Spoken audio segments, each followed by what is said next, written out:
हरिः ओं श्रीगुरुभ्यो नमः। परुडै ईश्वरुडै महामहिमुडै प्रादुर्भवस्थान संहरण क्रीडनुडै त्रिशक्तियुतुडै अंतर्गतज्योतियै परमेष्ठि प्रमुखामराधिपुलकुन् प्रापिं पराकुण्ड దుస్తర మార్గంబున తేజరిల్లు హరికింతత్వార్థినై మృక్కెదం. ఏ విభు వందనార్చనములే విభు చింతయు నామ కీర్తనంబే విభులీలద్భుతములెంవని సంశ్రవణంబుసేయ దోషావలి బాసి లోకము శుభాయత వృత్తి చలంగునండ్రునే నా విభునాశ్రయించదఘౌఘ నివర్తను భద్రకీర్తనున్. ఏ పరమేశు పాదయుగమెప్పుడు కోరి భజించి నేర్పరుల్ లోపలి బుద్ధిలో ఉభయ లోకములందల శక్తి బాసి ఏ తాపములేక బ్రహ్మగతి తారు యతశ్రములై చరింతురే ఆ పరమేశు మృక్కెదఘౌఘ నివర్తను భద్రకీర్తనున్. తపములు శశి అయిన మరి దానములెన్నియు చేసి అయిన ఏ జపములు శశి అయిన ఫల సంచయమెంవని జర్పకున్న హేయ పదములై దురంత విపదంచిత రీతి గనుపుచుండు అయ్య పరిమితున్ భజించదఘౌఘ నివర్తను భద్రకీర్తను. తపముల్ శశిననో మనోనియతినో దానం వ్రత ప్రీతినో జపమంత్రంబులనో శృతి స్మృతులనో సద్భక్తినో ఎట్లు లబ్ధపదుండౌనని బ్రహ్మరుద్రముఖరుల్ భావింతురంవాని అయ్యప వర్గాధిపుడాత్మమూర్తి సులభుండౌగాక నాకెప్పుడు. అణువో కాకకడున్ మహావిభవుడో యచ్ఛిన్నుడో ఛిన్నుడో గుణియో నిర్గణుడో యటంచు విబుధుల్ కొంఠీభవత్తత్వమర్గణులై ఏ విభుపాద పద్మ భజనోత్కర్షంబులందత్వ వీక్షణముంజసదరట్టి విష్ణు పరమున్ సర్వాత్మ సేవించదం.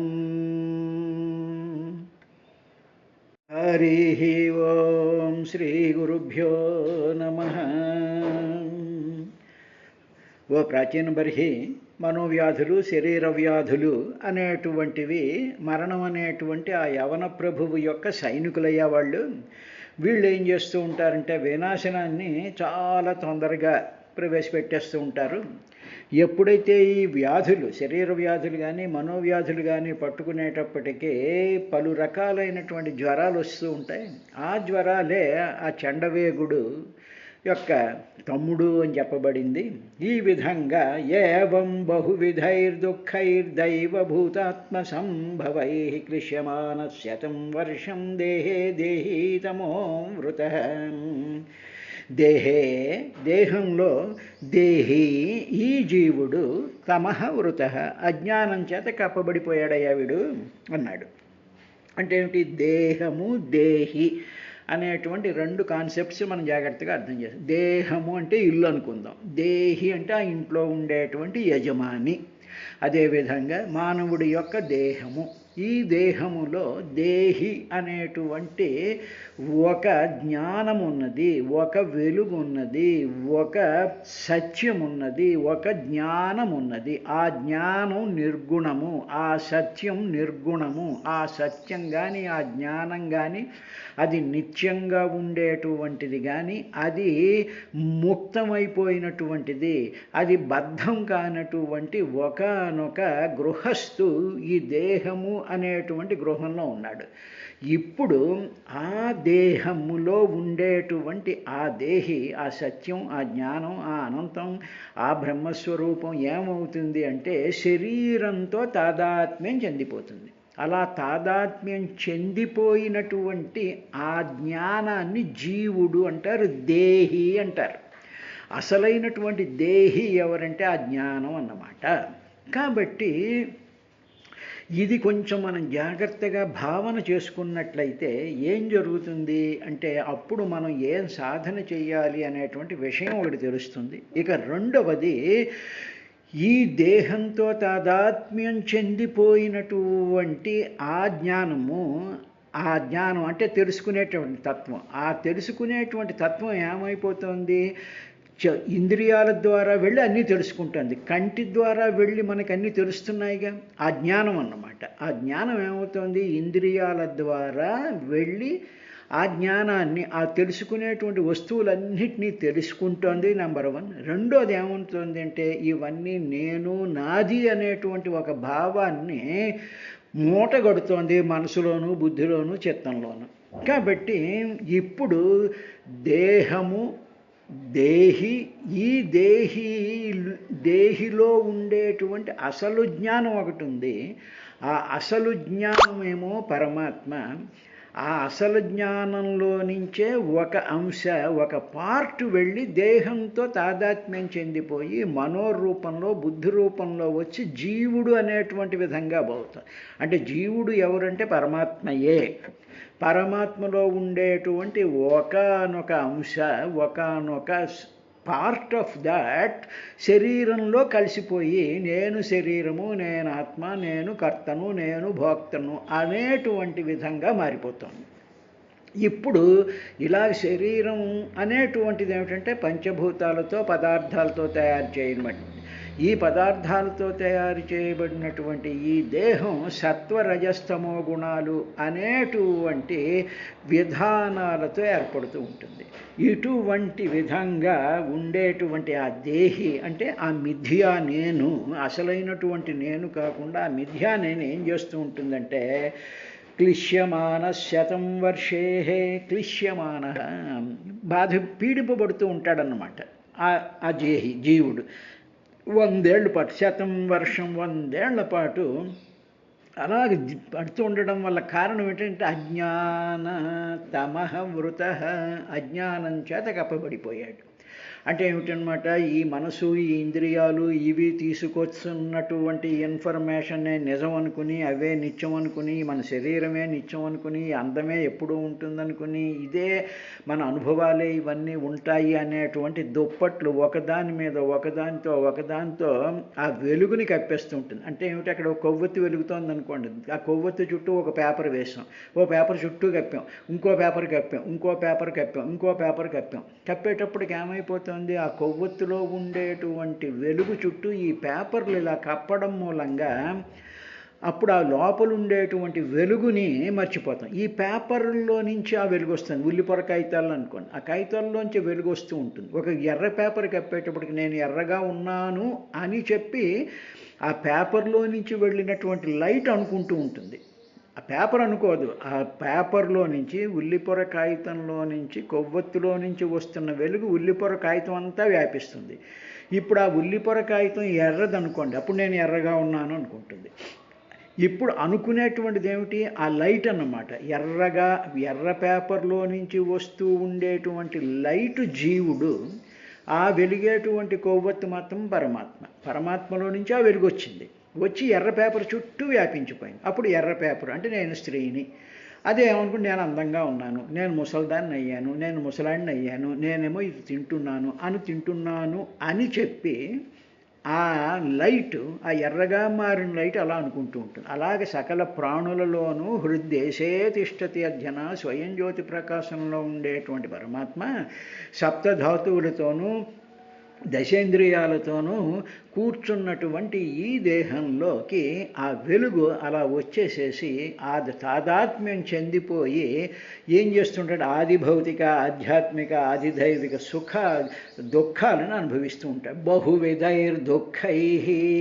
బహువిధాలు అంటే 3 విధాలైనటువంటి దుఃఖాలు అనుభవిస్తూ ఉంటాడు. ఆధ్యాత్మికం అంటే ఏమిటి, నేను నిజం, నేను నా మనసు, నా ఆలోచనలు, నా ఇవి, నా అవి, నావి అనేటువంటి దుఃఖాలు. ఆది భౌతికం ఆది భౌతికం అంటే ఏమిటి? శరీరానికి కలిగేటువంటి దుఃఖాలు. శరీరానికి ఏదో జ్వరం వచ్చింది, చెయ్యి ఏదో తెగింది, రక్తం వచ్చింది, చెయ్యి నొప్పెట్టింది, ఇలాగ ఆది భౌతికం. భౌతికమైనది ఏదో కర్ర ఏదో వచ్చి మీద పడింది అనుకుంటా. ఆది దైవికం అంటే ఏదో భూకంపాలు, వరదలు, మనకి సంబంధం లేకుండా భగవంతుడి చేత ప్రకృతిలో కలిగేటువంటిది, వాటి వల్ల వచ్చేటువంటి దుఃఖాలు. ఈ 3 రకాలైనటువంటి దుఃఖాలు ఏవం దైవభూతాత్మ సంభవై. ఈ పంచభూతాలమైన శరీరంలో ఇలా ఉంటూ వీడు ఏం చేస్తుంటాడే? క్లిశ్యమాన, బాధపడుతూ 100 వర్షం 100 ఏళ్ళు జీవిస్తూ ఉంటాడయ్యా అని చెప్పిన తరువాత అసలు విషయానికి నెమ్మదిగా ప్రాచీన బర్హి మహారాజుకి నారద మహర్షి చెప్తూ, ప్రాణేంద్రియ మనోధర్మానాత్మాన్యధ్యస్య నిర్గుణ శేతే కామలవాన్ ధ్యాయన్ మాహమితి కర్మకృత్. అసలైనటువంటి జీవుడి యథార్థ స్వరూపం ఏమిటంటే నిర్గుణమైనటువంటి ఆత్మ. అంటే ఇప్పుడు మళ్ళీ ఇందాక చెప్పాను చూసారా, కొవ్వొత్తు ఉంది, కొవ్వొత్తులో ఉండేటువంటి వెలుగు ఆత్మ అనుకున్నాం. ఆ కొవ్వొత్తు చుట్టూ మనం ఏం చేస్తామంటే ఒక కాగితం పెట్టాం. ఆ కాగితం ఏమిటంటే శరీరం. ఇప్పుడు ఏమవుతుంది? ఆ కాగితం శరీరం. ఇప్పుడు ఆ కాగితంలోకి ఈ కొవ్వొత్తి యొక్క వెలుగొచ్చి ఆ కాగితం ఎర్ర రంగు కాగితం అయితే ఈ వెలుగొచ్చి ఆ కాగితంలోకి అంతా వ్యాపించిపోయింది. వ్యాపించిపోయేటప్పటికి అప్పుడు ఏమవుతుంది?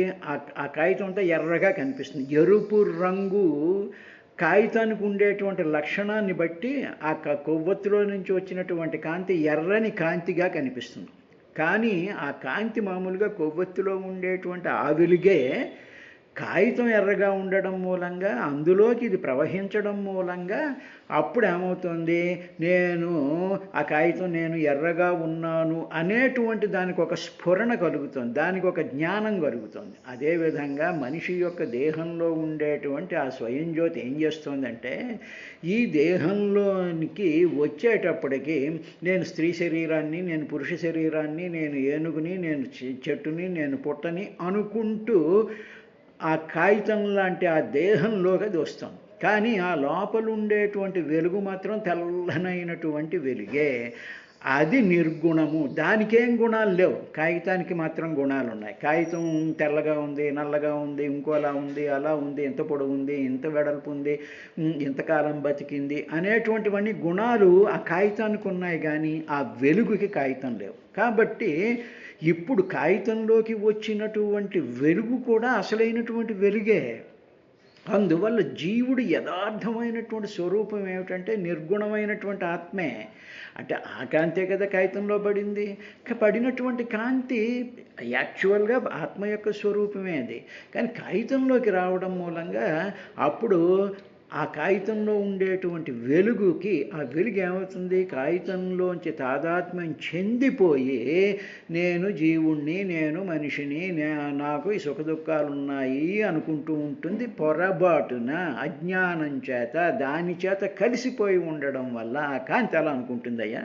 తరువాత ఇప్పుడు ప్రాణం, ఇంద్రియాలు, మనస్సు, ధర్మాలు, వాటికి ఉండేటువంటి ధర్మాలు ఉన్నాయిగా. ప్రాణంకి, ఇంద్రియాలకి, మనస్సుకి ఉండేటువంటి ధర్మాలన్నీ కూడా ఆ కాంతి మీద అంటే కాగితంలో ఉండేటువంటి దాని మీద ఆరోపించేటప్పటికీ దాని ద్వారా వచ్చినటువంటి ఆ వెలుగు అంటే కాగితంలోకి వచ్చినటువంటి పరమాత్మ యొక్క వెలుగు జీవుడు అప్పుడు కాగితానికి ఉండేటువంటి ప్రాపర్టీస్ ఏమిటా ప్రాపర్టీస్ అంటే ఇంద్రియాలు, మనసు, దానికి సంబంధించినటువంటి ధర్మాలు ఇవన్నీ కూడా ఆ వెలుగు మీద ఆరోపించబడ్డాయి. అంటే లోపలికి వస్తున్నటువంటి వెలుగు మీద ఈ కాగితం యొక్క ధర్మాలన్నీ ఆరోపించడం వల్ల అలా ఫార్మ్ అయినటువంటి ఆ జ్ఞానం ఉందే, ఆ నేను అనేటువంటిదే, అది మిథ్యా నేను, దానిని జీవుడు అంటారయ్యా. ఈ జీవుడే దేహంలో ఉండేటువంటి అహంకారం. అప్పుడు ఏమైపోతుంది?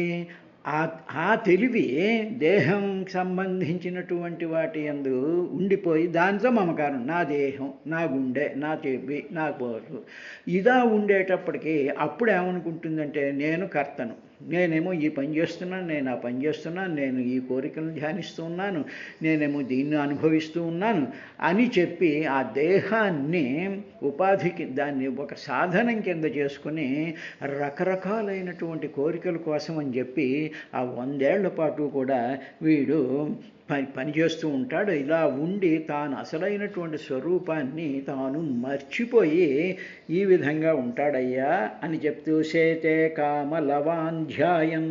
కామలవాన్ అంటే చాలా, ఆ లవం అంటే చాలా చిన్నటువంటి కోరికలు అన్నమాట. వాడికి ఏదో పండు తినాలని, ఏదో నెక్లెస్ పెట్టుకోవాలని, ఏదో చీర కట్టుకోవాలని, ఏదో ఆ సినిమా చూడాలని, లేకపోతే వెళ్ళేదో కాసేపు కబుర్లు చెప్పుకుంటూ కిట్టి పార్టీలు చేసుకోవాలని, ఇవన్నీ చాలా అల్పమైనటువంటి కోరికలు. కామలవాన్ ధ్యాయన్, దాన్నే చింతిస్తూ ఉంటాడు. మహత్తరమైనటువంటి పరమాత్మ, సర్వవ్యాపకుడైనటువంటి విరాట్ స్వరూపుడైనటువంటి అనంతమైనటువంటి మహత్తరమైనటువంటి జ్ఞానం కావాలి అని కోరుకోకుండా చీర కావాలి, కిట్టి పార్టీ కావాలి, అక్కడికి వెళ్ళాలి, ఇక్కడికి వెళ్ళాలి, ఆ దోశ తినాలి, ఈ అరటిపండు తినాలి, ఈ శరీరం ఉన్నగా ఉండాలి, ఈ పౌడర్ రాసుకోవాలి, లేకపోతే అక్కడికి వెళ్ళేదో ఫోటోలు తీసుకోవాలి, ఏదో కాలక్షేపాలు చెయ్యాలి అనేటువంటి కామ లవాన్ ధ్యాయన్ వీటినే చింతిస్తూ ఉంటాడు. ఇంక వీడి పని ఇదే అన్నమాట. ఏదో కొత్త కార్యక్రమం పెట్టుకోవడం, ఫోటోలు తీసుకోవడం, అందరూ వచ్చి కబుర్లు చెప్పేసుకుంటుంటా, ఏదో సరదాగా ఎంజాయ్ చేసేస్తుంటాం. అంతేగానే భగవంతుడు కావాలి, మహాజ్ఞాన స్వరూపమైనటువంటి వాడు నా పంచభూతాత్మకమైనటువంటి దేహాన్ని డిస్మెంబర్ చేసేసి ఇది మొత్తం అనంతమైనటువంటి ఆ జ్ఞాన స్వరూపంలోకి నా మనసు కలిపేయాలి అనేటువంటి కోరిక లేకుండా ఉంటూ ఇంకా ఏమంటాడంటే మమ అహం కర్మకృత్ శేతే, నేను నాది అనుకుంటాడు, నా ఫోటో అనుకుంటాడు, నా పూజ అనుకుంటాడు, నా కార్యక్రమం అనుకుంటాడు, నా చీర అనుకుంటాడు, నా ప్యాంట్ అనుకుంటాడు, నా కారు అనుకుంటాడు, నా ఇల్లు అనుకుంటాడు, నా బొంద అనుకుంటాడు. ఈ విధంగా అజ్ఞానంతో ఉండిపోయి అసలైనటువంటి ఆ వెలుగుని పూర్తిగా మర్చిపోతాడయ్యా. ఈ మర్చిపోయేటువంటి విధానమే ఉంటుంది మానవుడికి. ఈ విధంగా ఉంటాడు వీడు అని చెప్పిన తర్వాత యదాత్మానమవిజ్ఞాయ భగవంతం పరంగురుం పురుషస్తు విషజ్యేత గుణేషు ప్రకృతే స్వదృక్.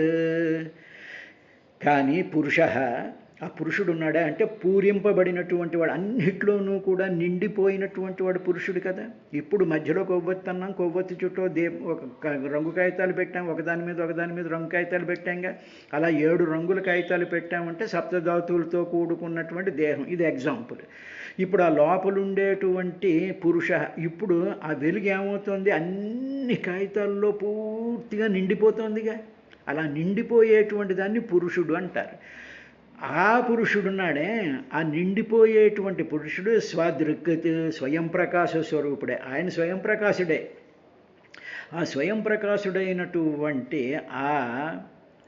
ఆ వ్యక్తి ఉన్నాడే, ఆ స్వయం ప్రకాశాన్ని గ్రహించినటువంటి వ్యక్తి ఉన్నాడే, అతడు గురువగు భగవంతుని యొక్క స్వరూపం అయిపోతాడు. అలాగ గ్రహించి నా శరీరం నేను కాదు, నా శరీరంలో నుంచి ఆ పరమాత్మ యొక్క వెలుగు అంతా కూడా శరీరం అంతా వ్యాపించిపోయి ఆ వ్యాపకత్వంలో ఉండేటువంటి వెలుగుని నేనే అని చెప్పి ఏ వ్యక్తి అయితే ఆ భావాన్ని తాను అనుభవానికి తెచ్చుకుంటాడో అప్పుడు ఆ వ్యక్తి భగవత్స్వరూపమే అవుతాడు. అహం బ్రహ్మాస్మి త్వమేవాహం ప్రజ్ఞానం బ్రహ్మ అనేటువంటి ఆ మహత్తరమైనటువంటి అనుభవంలోకి వెళ్తాడు. అప్పుడు ఆ వ్యక్తి యొక్క దేహం యొక్క స్పృహ ఉండదు. దేహం, మనసు ఇవి సప్తధాతువులతో కూడుకున్నటువంటి సిస్టమ్ అంతట్లోనూ కూడా ప్రతి అణువులోనూ కూడా వ్యాపించిపోయినటువంటి ఆ వెలుగే నేను తప్ప ఇది ఏదీ నేను కాదు అనేటువంటి స్థితిలోకి ఎప్పుడైతే ఆ వ్యక్తి అవుతాడో అప్పుడు అతనికి ఆ భగవంతుడికి కూడా ఏ విధమైనటువంటి భేదం లేదయ్యా. ఈ సత్యం ఎవరికైతే తెలియదో వాళ్ళు మాయాశక్తిలో నుంచి పుట్టినటువంటి సత్వరజస్తమో గుణాలు వల్ల విషయభోగాల యందు విపరీతమైనటువంటి ఆసక్తి కలిగి ఉంటుంది.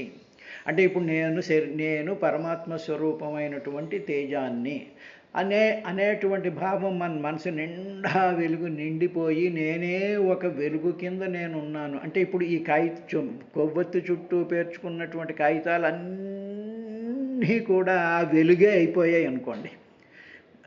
లెట్ అస్ ఎగ్జ్యూమ్ దట్ వే.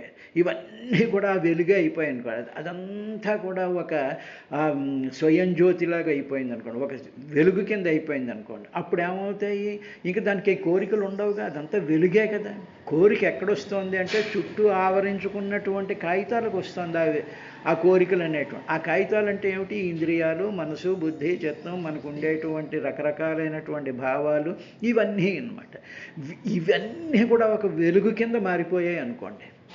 అప్పుడు ఏమవుతుంది, ఇంకా ఈ గుణాలు ఉండవు, ఈ కోరికలు ఉండవు, ఇవి ఏమి ఉండవు. దానికి ఉదాహరణ ఏంటంటే మనం చూసినటువంటి పరమాత్మ భగవాన్ రమణ మహర్షులు కానివ్వండి, పరమాచార్యులు వారు కానివ్వండి, రామకృష్ణ పరమహంస వారు కానివ్వండి, ఇటువంటి వాళ్ళకి కోరికలు అనేటువంటివి ఉంటాయి. ఎందుకంటే వాళ్ళు పరిపూర్ణమైనటువంటి స్వయంజాతి స్వరూపమైనటువంటి ఆత్మతత్వ ప్రకాశం చేత నిరంతరము వెలుగుతూ ఉండేటువంటి ఒక యూనిటీ, ఒక ఎంటిటీ.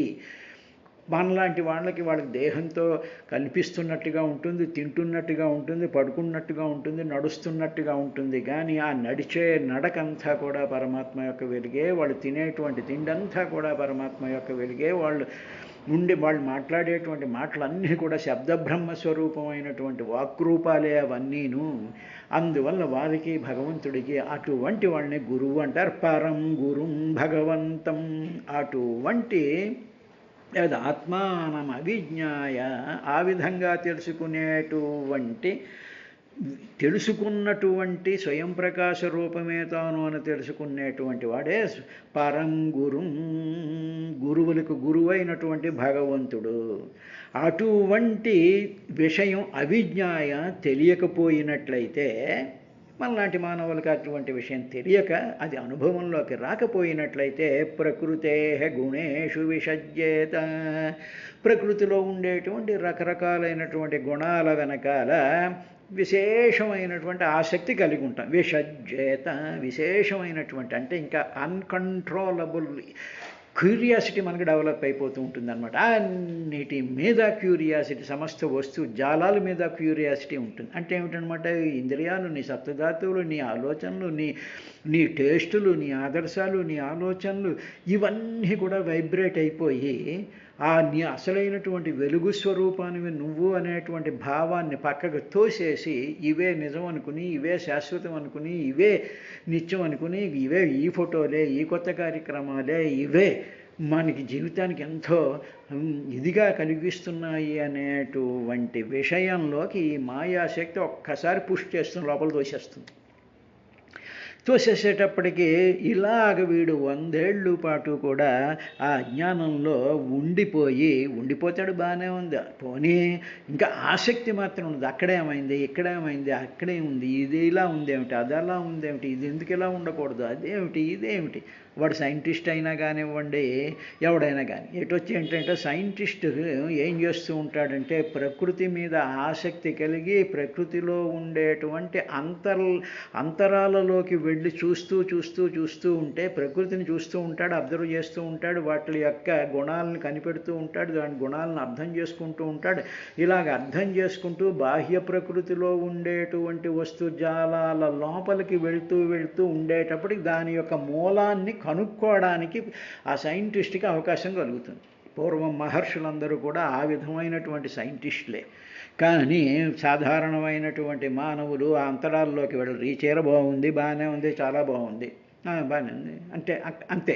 ఈ చీరలో ఉండేటువంటి నూలు ఏమిటి, ఆ నూలు ఎక్కడి నుంచి వచ్చింది, ఆ దారంలో ఉండేటువంటి అణువులు ఏమిటి, ఆ అణువులు అలా నిలబడి ఉండడానికి, అది దారం కింద అది అలా నిలబడి ఉండడానికి కావలసినటువంటి శక్తి ఎక్కడి నుంచి వస్తుంది, అది అందంగా అది ఎందుకు కనిపిస్తుంది, దేనివల్ల కనిపిస్తోంది, ఇది అనేటువంటి విషయం అంతా తెలియకుండా అది కట్టేసుకునేసేసి 4 ఫోటోలు తీయించేసుకోవడం, సైడ్ ఫోజులు ఇస్తూ ఉండడం, అవి ఇస్తూ ఉండడం, ఎంత అందంగా ఉన్నాను దాన్ని మడతెట్టుకుంటూ ఉండడం, కొత్త జరుపుకుంటూ ఉండడం, లేదా కొత్త కార్యక్రమాలు చేస్తుండే కొత్త ఫోటోలు, రోజు చూసుకునే నీ మొహాలు మళ్ళీ రోజు ఫోటోలు ఎందుకు. కాబట్టి ఈ విధమైనటువంటి మోహంతో మనిషి జీవితాలని గడిపేస్తూ ఉంటాడయ్యా. ఇలాగా మాయాశక్తి యొక్క విషజ్జేత విశేషమైనటువంటి ఆసక్తి కలిగిపోయి మానవుడు అసలైనటువంటి తత్వాన్ని వదిలేస్తున్నాడు ప్రాచీన బర్హి అని చెప్తూ గుణాభిమానీ సతదా కర్మాణి కురుతే అవశః శుక్లం కృష్ణం లోహితం వా యథా కర్మాభిజాయతే. ఈ సత్వరజస్తమో గుణాలు వల్ల వచ్చేటువంటి కార్యాలే దేహాదులు. మన దేహం దేనివల్ల వస్తుందంటే సత్వరజస్తమో గుణాల వల్ల వస్తుంది. మరి ఒక్కసారి గుర్తు, సత్వగుణము అంటే మనసు, రజోగుణము అంటే ప్రాణము, తమో గుణము అంటే పదార్థం, అంటే మన ఎముకలు, పళ్ళు, కాళ్ళు, మాంసం, ఇంద్రియం, ఇవన్నీ కూడా ఏమిటి? సత్వరజస్తమో గుణాల యొక్క కార్యము అంటే కనిపించేటువంటిది. ఇప్పుడు మట్టి కారణము, కార్యం ఏమిటంటే కుండ, బంగారము కారణము, నగలు కార్యములు. సో మన దేహేంద్రియాలు ఉన్నాయే, దేహము ఇంద్రియాలు అన్నీ కూడా సత్వరజస్తమో గుణాల యొక్క కార్యాలు. ఈ కార్యాల వల్ల లోపలుండేటువంటి మనసు నాది నేను అనుకుంటే స్వాతంత్రాన్ని పూర్తిగా కోల్పోయి వాటిలో రకరకాలైనటువంటి కర్మలు చేస్తూ ఉంటాడు. ఈ కర్మల వల్ల జన్మలు వస్తూ ఉంటాయా? ఇది వచ్చినటువంటి ప్రాబ్లము అని చెప్పాడు. రేపటి కార్యక్రమంలో ఇంకా ఆయన ఏం చెప్పాడు అనేటువంటి విశేషాన్ని చూద్దాం.